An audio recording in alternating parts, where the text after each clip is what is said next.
Hello दोस्तों, आप देख रहे हैं डीएलवी न्यूज़। हम बात करेंगे देश दुनिया की तमाम 25 काम की और महत्वपूर्ण बड़ी खबरों के बारे में। तो आप इस वीडियो को अंत तक जरूर देखें। कमेंट में ये भी बताएं ये वीडियो आप किस शहर राज्य से देख रहे हैं, और अभी तक आपने चैनल को सब्सक्राइब नहीं किया तो कर दीजिए और बेल आइकन को भी प्रेस कर लें ताकि सही समय पर सही खबरें आपके पास सबसे पहले पहुँचें। तो चलिए नजर डालते हैं आज की तमाम बड़ी खबरों पर।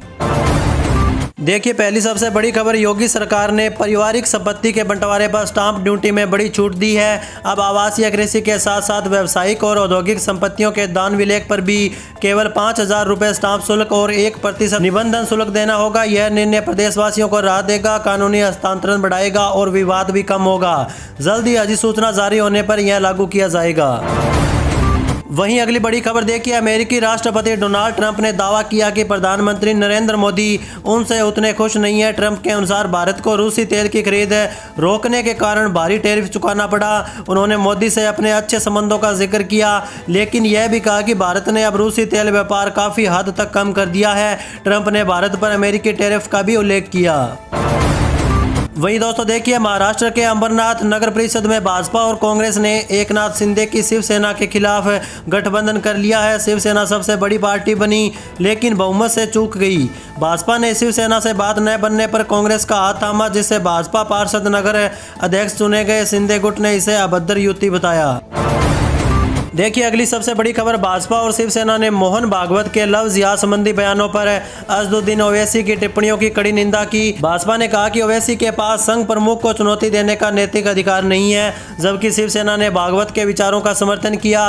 वरिष्ठ वकील अश्वनी उपाध्याय ने लव जिहाद को राष्ट्रीय समस्या बताते हुए दावा किया कि हर साल लाखों लड़कियां इसका शिकार होती है, जिससे भारत की जनसंख्या प्रभावित हो रही है। चलिए आगे बढ़ते हैं अपन खबरों में। देखिए, भाजपा ने कांग्रेस शासित कर्नाटक सरकार के अवैध प्रवासियों को आवास देने के फैसले का कड़ा विरोध किया। बेंगलुरु में हुए प्रदर्शन में बीवीआई विजेंद्र और आर अशोक जैसे वरिष्ठ भाजपा नेता शामिल हुए। भाजपा ने चेतावनी दी है कि यदि आवश्यक हुआ तो वे अदालत का दरवाजा भी खटखटाएंगे, क्योंकि राज्य की भूमि केवल कर्नाटक के लोगों के लिए है। उन्होंने मुख्यमंत्री सिद्धारमैया पर राजनीतिक लाभ के लिए भूमि का उपयोग करने का भी आरोप लगाया। वहीं दोस्तों देखिए, अखिलेश यादव ने भाजपा पर लोकतंत्र और संविधान विरोधी होने का आरोप लगाया। कहा कि एसआईआर के जरिए सरकार चोरी छिपे एनआरसी लागू करने का काम कर रही है और सत्ता का खुला दुरुपयोग कर रही है। चलिए इसी के साथ आगे बढ़ते हैं अपन खबरों में। देखिए, मुख्यमंत्री योगी आदित्यनाथ के नेतृत्व में उत्तर प्रदेश रोजगार प्रदेश के रूप में पहचान बना। कौशल विकास मिशन के तहत योगी सरकार ने 2026 की शुरुआत में 5 जनपदों में मंडल स्तरीय रोजगार मेलों के माध्यम से 1 लाख युवाओं को निजी क्षेत्र में रोजगार देने का लक्ष्य रखा। प्रत्येक मेले में 100 कंपनियां 20,000 युवाओं को नौकरी देगी, जिससे पलायन रुकेगा और राज्य की अर्थव्यवस्था मजबूत होगी। वहीं देखिए दोस्तों, उप मुख्यमंत्री सम्राट चौधरी ने बताया कि प्रधानमंत्री मोदी ने मुख्य सचिवों के साथ बिहार की परियोजनाओं की समीक्षा की। राज्य में 7.5 लाख करोड़ रुपए का निवेश चल रहा है, जिसमें 96% परियोजनाओं की बाधाएं दूर कर ली गई है। उन्होंने रेलवे, सड़क, टेलीकॉम और पावर सेक्टर सहित विभिन्न क्षेत्रों में हो रहे कार्यों की जानकारी दी और केंद्र सरकार के सहयोग के लिए आभार व्यक्त किया। चलिए अगली बड़ी खबर देखिए, हरियाणा के मुख्यमंत्री नायब सिंह सैनी ने कांग्रेस के मनरेगा आंदोलन को सिरे से खारिज किया। उन्होंने कांग्रेस पर अपने कार्यकाल में मनरेगा में भ्रष्टाचार का आरोप लगाया। सैनी ने मोदी सरकार की वीबीजी रामजी योजना की सराहना की, जो मनरेगा की कमियों को दूर कर पारदर्शिता लाएगी और रोजगार के दिन 100 से बढ़ाकर 125 कर दिए गए हैं। वहीं देखिए दोस्तों, मायावती को बिहार में बड़ा झटका लगा। जिला अध्यक्ष सहित 2 दर्जन नेताओं ने इस्तीफा दे दिया। बक्सर में बहुजन समाज पार्टी के जिला अध्यक्ष सुभाष गौतम सहित करीब 2 दर्जन पदाधिकारियों ने पार्टी से इस्तीफा दिया। उन्होंने राष्ट्रीय संयोजक रामजी गौतम पर पार्टी को कमजोर करने, तानाशाही रवैया अपनाने और जाति पिछड़ा वर्ग के कार्यकर्ताओं के साथ दुर्व्यवहार का आरोप लगाया। यह इस्तीफा अनिल कुमार के पहले के इस्तीफे और अभिमन्यु कुशवाहा के निष्कासन के बाद आया, जो बक्सर में बसपा के भीतर गहरे अंतर्विरोध को दर्शाता है। वहीं अगली बड़ी खबर देखिए, वृंदावन में इंस्टाग्राम पर दोस्ती के बाद एक युवक ने महिला को गेस्ट हाउस बुलाया और नशीले पदार्थ पिलाकर साथियों के साथ सामूहिक दुष्कर्म किया। पीड़िता की शिकायत पर पुलिस ने मामला दर्ज कर मुख्य आरोपी दीपक सैनी को गिरफ्तार कर लिया है। अन्य आरोपी जो कि है वो फरार हो चुके हैं, उनकी तलाश जारी है। यह घटना पिछले साल नवंबर में हुई थी, जब महिला को परिक्रमा मार्ग स्थित गेस्ट हाउस में बुलाया गया था।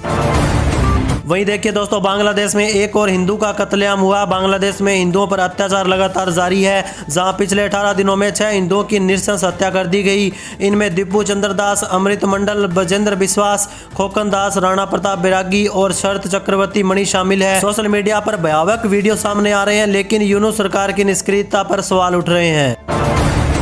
चलिए आगे बढ़ते हैं अपन खबरों में। देखिए, रेल डिवीजन के स्टेशनों पर अब हेल्थ एटीएम लगाए जाएंगे, जहां यात्री मामूली शुल्क पर 16 तरह की मेडिकल जांच करा सकते हैं। रिपोर्ट मोबाइल पर आपको तुरंत मिलेगी। इसके अलावा hair cutting salon, mobile accessories counter और मसाज सेंटर भी खुलेंगे। उत्तर भारत में कोहरा कम होने से विक्रमशिला एक्सप्रेस सहित कई ट्रेनों का परिचालन सुधरा। साथ ही रेल यात्रा को झटका रहित बनाने के लिए पटरियों को भी अपग्रेड किया जाएगा। वहीं देखिए, मुख्यमंत्री नायब सिंह सैनी ने गुरुग्राम में हरियाणा विजन 2047 के तहत परी बजट कंसल्टेशन सत्र की शुरुआत की। इस सत्र में राज्य के दीर्घकालिक विकास और आगामी बजट की प्राथमिकताओं पर मंथन किया जाएगा। उद्योग, स्वास्थ्य, शिक्षा, IT सहित विभिन्न क्षेत्रों प्रतिनिधियों ने सुझाव दिए। मुख्यमंत्री ने कहा कि इसका उद्देश्य हरियाणा को आर्थिक, औद्योगिक और सामाजिक रूप से मजबूत बनाना है।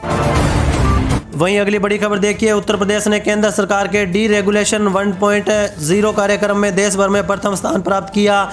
राज्य ने सभी 23 प्राथमिक सुधारों को 100% लागू कर अपनी व्यापारिक नीतियों को निवेश अनुकूल और पारदर्शी बनाया। भूमि निर्माण, श्रम, यूटिलिटीज और अनुमतियों जैसे प्रमुख क्षेत्रों में सुधारों के कारण यूपी यह उपलब्धि हासिल करने वाला देश का पहला राज्य बन चुका है। यह सफलता $1 ट्रिलियन अर्थव्यवस्था के लक्ष्य को मजबूत करेगी।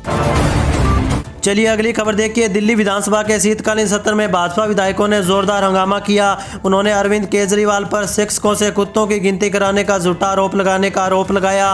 भाजपा ने केजरीवाल से सार्वजनिक माफी की मांग की, जिसके बाद सदन की कार्रवाई स्थगित करनी पड़ी। विधायकों ने विधानसभा परिषद में धरना दिया और कहा कि माफी न मिलने तक उनका विरोध जारी रहेगा। वहीं अगली बड़ी खबर देखिए, मुख्यमंत्री योगी आदित्यनाथ के नेतृत्व में उत्तर प्रदेश पर्यटन अब सुशासन और महिला सुरक्षा से जुड़ रहा है। 7 जनवरी से लखनऊ में लखनऊ दर्शन इलेक्ट्रिक डबल डेकर बस सेवा शुरू होगी। यह सेवा 1090 चौराहे से शुरू होकर शहर की विरासत, कानून व्यवस्था और महिला सुरक्षा की झलक दिखाएंगी। इसी के साथ देखिए, बिजली विभाग की एक मुफ्त समाधान योजना OTS का दूसरा चरण शुरू हो चुका है, जिसमें उपभोक्ताओं को मूल बकाया पर 20% की छूट मिलेगी। मध्यांचल विद्युत वितरण निगम ने पहले चरण में 917 करोड़ रुपए से अधिक का राजस्व वसूला था। यह योजना 2 किलोवाट तक के घरेलू और 1 किलोवाट तक के वाणिज्यिक उपभोक्ताओं के लिए होगी। फरवरी में छूट घटकर 15% हो सकती है। वहीं अगली बड़ी खबर देखिए, उत्तर प्रदेश में वाहनों की मैनुअल फिटनेस जांच बंद होगी। अब 23 लाख से अधिक व्यावसायिक वाहनों का फिटनेस केवल निजी ऑटोमेटेड फिटनेस सेंटर पर होगा। 75 जिलों के लिए 13 निजी ATS आवंटित किए गए हैं। लखनऊ के ATS पर रायबरेली, उन्नाव, बाराबंकी, हरदोई व सीतापुर के वाहन भी जांचे जाएंगे, जिससे चालकों को लंबी दूरी तय करनी होगी। वहीं दोस्तों देखिए, सुप्रीम कोर्ट ने CGL पेपर लीक मामले में झारखंड हाईकोर्ट के आदेश को बरकरार रखा। कोर्ट ने हाईकोर्ट के उस फैसले में हस्तक्षेप करने से मना कर दिया, जिसमें जांच जारी रखने के साथ सफल अभ्यर्थियों को नियुक्ति देने का आदेश दिया गया था। हाईकोर्ट ने CBI जांच की मांग खारिज कर दी थी और SIT को 6 माह में जांच पूरी करने का निर्देश दिया था। इससे परीक्षा रद्द नहीं होगी। चलिए आगे बढ़ते हैं अपन खबरों में। देखिए, उत्तर प्रदेश की सभी डिजिटल ग्राम पंचायतों में 30 जनवरी तक अत्याधुनिक डिजिटल लाइब्रेरी शुरू होंगी। इससे ग्रामीण युवाओं को सिविल सेवा सहित अन्य प्रतियोगी परीक्षाओं की तैयारी के लिए शहरों की ओर पलायन नहीं करना पड़ेगा। पंचायती राज विभाग द्वारा स्थापित इन लाइब्रेरी में इंटरनेट, कंप्यूटर, ई-बुक्स और डिजिटल सामग्री जैसी सुविधाएं मिलेंगी, जिससे वे गाँव में रहकर ही उच्च स्तरीय शिक्षा प्राप्त कर सकते हैं। वहीं देखिए दोस्तों, शशि थरूर ने स्पष्ट किया है कि वह कभी भी पार्टी लाइन से अलग नहीं हुए। केरल में लक्ष्य 2026 शिविर के बाद उन्होंने कहा कि उनके बयानों को अक्सर गलत समझा जाता है, जबकि वे पार्टी के रुख के अनुरूप होते हैं। थरूर ने आडवाणी का बचाव और PM मोदी पर टिप्पणी को लेकर भी सफाई दी, जोर देकर कहा कि मीडिया केवल सुर्खियों पर ध्यान देती है। चलिए अगली बड़ी खबर देखिए, गोवा में आम आदमी पार्टी को बड़ा झटका लगा। पूर्व प्रदेश अध्यक्ष सम्मित पालकर, कार्यकारी प्रमुख श्री कृष्ण परब और 3 अन्य वरिष्ठ नेताओं ने पार्टी की प्राथमिक सदस्यता से इस्तीफा दे दिया। जिला पंचायत चुनाव में खराब प्रदर्शन के बाद पालकर को अध्यक्ष पद से हटाया गया था। 2022 के विधानसभा चुनाव में आम आदमी पार्टी ने केवल 2 सीटें जीती थी। वहीं दोस्तों देखिए, क्या अभी तक आपने फार्मर आईडी नहीं बनवाया? अगर नहीं तो फरवरी में आने वाले पीएम किसान सम्मान निधि की 22वीं किस्त के रूप में मिलने वाले 2000 रुपये तो अटकेंगे ही, साथ ही में बिहार में जल्द ही शुरू होने जा रही कर्पूरी ठाकुर किसान सम्मान निधि योजना के तहत 1000 रुपये से भी आप हाथ धो सकते हैं। बिहार सरकार ने किसानों की मुश्किल आसान करते हुए विशेष कैंप लगाने की घोषणा की है ताकि सभी किसान अपनी फार्मर आईडी बनवा सकें। बिहार सरकार 6 से 9 जनवरी तक फार्मर आईडी बनवाने के लिए विशेष कैंप का आयोजन कर रही है। वहीं देखिए दोस्तों, सबसे बड़ी खबर उत्तरकाशी के मोरी तहसील के गुराड़ी गांव में बुधवार सुबह भीषण अग्निकांड हुआ, जिसमें 3 आवासीय भवन जलकर राख हो गया। इस घटना में 14 मवेशियों की जिंदा जलने से मौत हो गई और 3 परिवार इससे काफी ज्यादा प्रभावित हुए। शॉर्ट सर्किट को आग का कारण बताया जा रहा है। राजस्व विभाग ने प्रभावित परिवारों को कंबल, तिरपाल और 5000 रुपये की नगद सहायता प्रदान की। वहीं अगली खबर देखिए, उड़ीसा में जारी शीतलहर से जनजीवन काफी प्रभावित हुआ। झारसुगुड़ा में न्यूनतम तापमान 5.1 डिग्री सेल्सियस दर्ज किया गया, जो कि पिछले 73 वर्षों का सबसे कम तापमान है। क्षेत्रीय मौसम विज्ञान केंद्र के अनुसार यह रिकॉर्ड 1953 के बाद बना। राज्य के अन्य शहरों में भी पारा लगभग गिर चुका है। मौसम विभाग ने अगले 3 दिनों में तापमान में और गिरावट और घने कोहरे की आशंका जताई। चलिए अगली खबर देखिए, राष्ट्रपति द्रौपदी मुर्मू 16 जनवरी को जालंधर के डॉक्टर BR अम्बेडकर राष्ट्रीय प्रौद्योगिकी संस्थान इनोवेशन समारोह में मुख्य अतिथि होंगी। वह विभिन्न पाठ्यक्रमों के छात्रों को डिग्रियां और 31 मेधावी विद्यार्थियों को गोल्ड मेडल प्रदान करेंगी। यह NIT जालंधर में 15 साल बाद किसी राष्ट्रपति का आगमन है, जो छात्रों और संस्थान के लिए प्रेरणादायक होगा और ऐतिहासिक क्षण भी है। सुरक्षा व्यवस्थाएं अंतिम चरण में लागू की गई है। वहीं अगली बड़ी खबर देखिए, नीतीश सरकार पर बिहार निवास को तोड़ने की साजिश रचने का आरोप लगा। RJD का कहना है कि 1994 में लालू प्रसाद द्वारा निर्मित यह भवन मजबूत है और हाल ही में इसका सौंदर्यीकरण हुआ। आरोप लगाया गया कि लालू प्रसाद के नाम का शिलालेख हटाने और राजनीतिक ईर्ष्या के कारण इसे ध्वस्त किया जा रहा है। इससे 500 करोड़ से अधिक का नुकसान होगा। वहीं अगली बड़ी खबर देखिए, कांग्रेस नेता शशि थरूर ने वेनेजुएला के राष्ट्रपति निकोलस मादुरो पर अमेरिकी कार्रवाई को जंगल कानून बताया। उन्होंने कहा कि अंतर्राष्ट्रीय कानून और संयुक्त राष्ट्र चार्टर का उल्लंघन हो रहा है। अमेरिका ने मादुरो को गिरफ्तार कर न्यूयॉर्क ले जाकर उन पर ड्रग्स और हथियारों का आरोप लगाया। विपक्षी नेता मारिया कोरिना माचोडा ने देश की आज़ादी का भी आह्वान किया।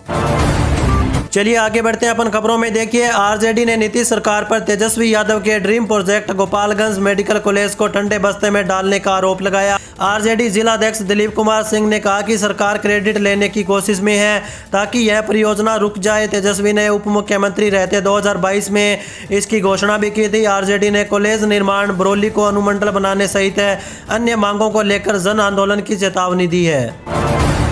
वहीं देखिए दोस्तों, इंदौर के भागीरथपुरा में दूषित पेयजल से हुई मौतों के विरोध में कांग्रेस ने मध्य प्रदेश में व्यापक घंटा बजाओ प्रदर्शन किया। भोपाल सहित कई शहरों में कार्यकर्ताओं ने सरकार की लापरवाही पर भी सवाल उठाए और नगरीय प्रशासन मंत्री कैलाश विजयवर्गीय के इस्तीफे की मांग की। 16 मौतों और 35 से अधिक लोगों के बीमार होने के बाद कांग्रेस ने तत्काल कार्रवाई न होने का आरोप लगाया। चलिए अगली बड़ी खबर देखिए, ईरान में सरकार की आर्थिक नीतियों और महंगाई के खिलाफ जनता का आंदोलन जारी है। अब तक 16 लोग इसमें मारे जा चुके हैं और 582 गिरफ्तार हुए। सर्वोच्च नेता खमेनी ने प्रदर्शनकारियों को दंगाई बताया, जबकि अमेरिकी राष्ट्रपति ट्रंप ने बल का प्रयोग की निंदा की। ईरान ने किसी भी विदेशी हस्तक्षेप का कड़ा जवाब देने की चेतावनी दी है। प्रतिबंधों के कारण अर्थव्यवस्था बिगड़ने से लोग सड़कों पर उतर चुके हैं। वहीं दोस्तों देखिए, दिल्ली सरकार ने राशन कार्ड धारकों के लिए बड़ी राहत दी। अब उन्हें विधानसभा स्तरीय खाद्य आपूर्ति कार्यालयों के चक्कर नहीं लगाने पड़ेंगे। सभी कार्य और समस्याओं का समाधान जिला कार्यालयों में होगा। राजस्व विभाग के पुनर्गठन के बाद खाद्य और आपूर्ति विभाग के 70 सर्किलों को भी पुनर्गठित किया जाएगा। यह कदम ई-डिस्ट्रिक्ट पोर्टल और हेल्पलाइन 1076 के माध्यम से सेवाओं को सुलभ बनाने के साथ साथ दलालों से मुक्ति और करोड़ों रुपए के राजस्व की बचत करेगा। चलिए आगे बढ़ते हैं अपन खबरों में। देखिए, भाजपा के सबसे युवा नेता नितिन नवीन अगले 1 महीने में RSS से जुड़े 36 संगठनों के राष्ट्रीय अध्यक्षों और पदाधिकारियों से मुलाकात करेंगे। इन बैठकों का उद्देश्य संघ और भाजपा के बीच बेहतर समन्वय स्थापित करना होगा, खासकर उन 21 राज्यों में जहां भाजपा RJD सरकारें हैं। यह पहल प्रधानमंत्री मोदी और अमित शाह द्वारा संघ भाजपा संबंधों को सहज बनाने के प्रयासों का हिस्सा होगा, ताकि जमीनी स्तर पर करने वाले संगठनों के अनुभवों का लाभ लिया जा सके। वहीं अगली खबर देखिए, रीवा जिले के सिरमौर थाना क्षेत्र में 82 वर्षीय आदिवासी बुजुर्ग महिला के साथ दुष्कर्म का मामला सामने आया। पड़ोसी सुग्गा साकेत पर घर में घुसकर वारदात को अंजाम देने का आरोप है। घटना 10 दिसंबर की है, लेकिन स्थानीय पुलिस ने शिकायत दर्ज नहीं की। पीड़िता के महिला थाने पहुंचने पर मामला दर्ज किया गया और आरोपी की तलाश जारी है। चलिए आगे बढ़ते हैं अपन खबरों में। देखिए, रामगढ़ नगर परिषद चुनाव को लेकर समीकरण बदल चुके हैं। 32 में से 15 वार्ड महिलाओं के लिए आरक्षित होने से निर्वर्तमान पार्षदों और संभावित उम्मीदवारों के अरमानों पर पानी फिर चुका है। कई अपनी पत्नियों को चुनाव लड़ाने की तैयारी में है, जबकि कुछ ने दावेदारी छोड़ दी है। जिला निर्वाचन विभाग ने चुनाव की तैयारियां भी तेज कर दी है। वहीं दोस्तों देखिए, जम्मू कश्मीर में आरक्षण नीति का मुद्दा बजट सत्र में गरमाने वाला है। मुख्यमंत्री उमर अब्दुल्ला को अपने वादे पूरे न करने पर विरोधी और करीबियों दोनों की आलोचना झेलनी पड़ेगी। आर्थिक रूप से पिछड़े और आरबीआई वर्गों के कोटे में कटौती की आशंका से विवाद बढ़ चुका है। वहीं अगली बड़ी खबर देखिए, उप मुख्यमंत्री विजय सिन्हा ने भागलपुर में अतिक्रमणकारियों को सख्त चेतावनी दी। उन्होंने कहा कि पहले डोज दिया जाएगा, फिर भी बात न बनी तो डोजर और बुलडोजर चलेगा। सरकारी जमीन पर कब्जा करने वालों को बख्शा नहीं जाएगा, जबकि गरीबों की झोंपड़ी नहीं उजाड़ी जाएगी। फर्जी कागजात से भूमि विवाद फैलने वालों पर केस दर्ज भी होगा। चलिए आगे बढ़ते हैं अपन खबरों में। देखिए, हिमाचल प्रदेश में पंचायती राज और शहरी निकायों के चुनाव 31 जनवरी तक होने थे, लेकिन अब अप्रैल मई में होने की संभावना है। इस देरी से पंचायतों को मिलने वाली केंद्रीय ग्रांट पर संकट गहरा हो सकता है, जिससे वित्तीय संकट और विकास कार्य प्रभावित होंगे। अधिनियम के तहत प्रशासक नियुक्त करने पड़ सकते हैं, जिससे ग्रांट मिलना कठिन हो जाएगा। ग्रामीण विकास सचिव ने केंद्र से बात करने की भी बात कही। वहीं दोस्तों देखिए, केंद्र सरकार ने प्रधानमंत्री आवास योजना 2026 के लिए नया सर्वे और आवेदन प्रक्रिया शुरू कर दी है। इसका उद्देश्य कच्चे और असुरक्षित घरों में रह रहे ग्रामीण परिवारों को पक्का मकान उपलब्ध कराना होगा। जनवरी 2025 से शुरू हुए इस सर्वे के बाद पात्र लाभार्थियों को 1,20,000 तक की सहायता राशि सीधे बैंक खाते में मिलेगी। विधवाओं, दिव्यांगों और SC/ST परिवारों को प्राथमिकता दी जाएगी, जिससे हर जरूरतमंद को सुरक्षित घर मिल सके। चलिए अगली बड़ी खबर देखिए, अमेरिकी राष्ट्रपति डोनाल्ड ट्रंप ने चेतावनी दी है कि यदि भारत रूसी तेल मामले पर सहयोग नहीं करता तो अमेरिका भारतीय आयात पर टैरिफ बढ़ा सकता है। उन्होंने इसे दोनों देशों के बीच व्यापार वार्ता से जोड़ा। ट्रंप के पिछले दावे के बाद यह बयान सामने आया कि पीएम मोदी ने रूसी तेल खरीद रोकने का आश्वासन भी दिया था। भारत अब अमेरिकी अनुरोध पर साझा करने के लिए रूसी और अमेरिकी तेल खरीद का साप्ताहिक डेटा इकट्ठा कर रहा है। वहीं देखिए, मोहन भागवत ने वृंदावन में समय सेवकों को सक्रिय भव्य का संदेश दिया। उन्होंने लव जिहाद पर चिंता व्यक्त करते हुए हिंदुओं से घर घर जाकर एकता का महत्व समझाने का भी आह्वान किया।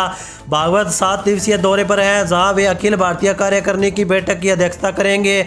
इसमें संघ के शताब्दी वर्ष समारोह की रूपरेखा और सामाजिक सद्भाव जैसे महत्वपूर्ण विषयों पर भी चर्चा होगी।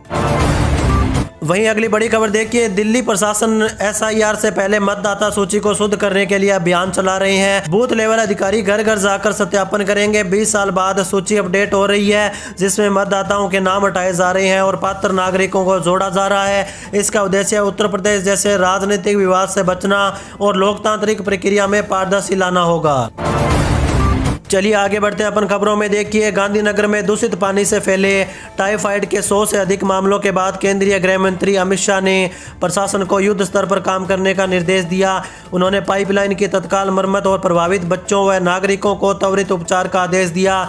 गुजरात सरकार के अनुसार 113 मामले सामने आ चुके हैं, जिनमें से 94 का इलाज जारी है। स्वास्थ्य टीमें सर्वेक्षण और जागरूकता का अभियान चला रहे हैं। वहीं देखिए, अखिलेश यादव ने भाजपा सरकार पर अभ्युदय योजना में फर्जीवाड़े, युवाओं के भविष्य से खिलवाड़ और खेती किसानों को बर्बाद करने का आरोप लगाया। इंटरनेट मीडिया पर जारी बयान में कहा कि भाजपा को शिक्षा, रोजगार और उत्पादन में नहीं बल्कि केवल वसूली कमीशन से मतलब है। अभ्युदय योजना को लेकर सामने आए कथित घोटाले पर सवाल उठाते हुए कहा कि 69 में से 48 संस्थान फर्जी पाए गए। सवाल सिर्फ करोड़ों के रुपयों की वसूली का नहीं बल्कि उन अभ्यर्थियों के भविष्य का है जो उनके भरोसे पढ़ाई कर रहे थे। वहीं अगली बड़ी खबर देखिए, बिहार के बक्सर में अत्यधिक ठंड के कारण बच्चों के स्वास्थ्य को देखते हुए जिला अधिकारी साइला ने अहम फैसला लिया। जिले के सभी निजी और सरकारी स्कूलों में, प्री स्कूलों और आंगनवाड़ी केंद्रों में कक्षा 1 से 8 तक की शैक्षणिक गतिविधियां 5 से 8 जनवरी तक बंद रहेंगी। कक्षा 8 से ऊपर की कक्षाएं सुबह 10:30 बजे से लेकर 3:30 बजे तक चलेगी। बोर्ड परीक्षाएं इस आदेश से मुक्त रहेंगी।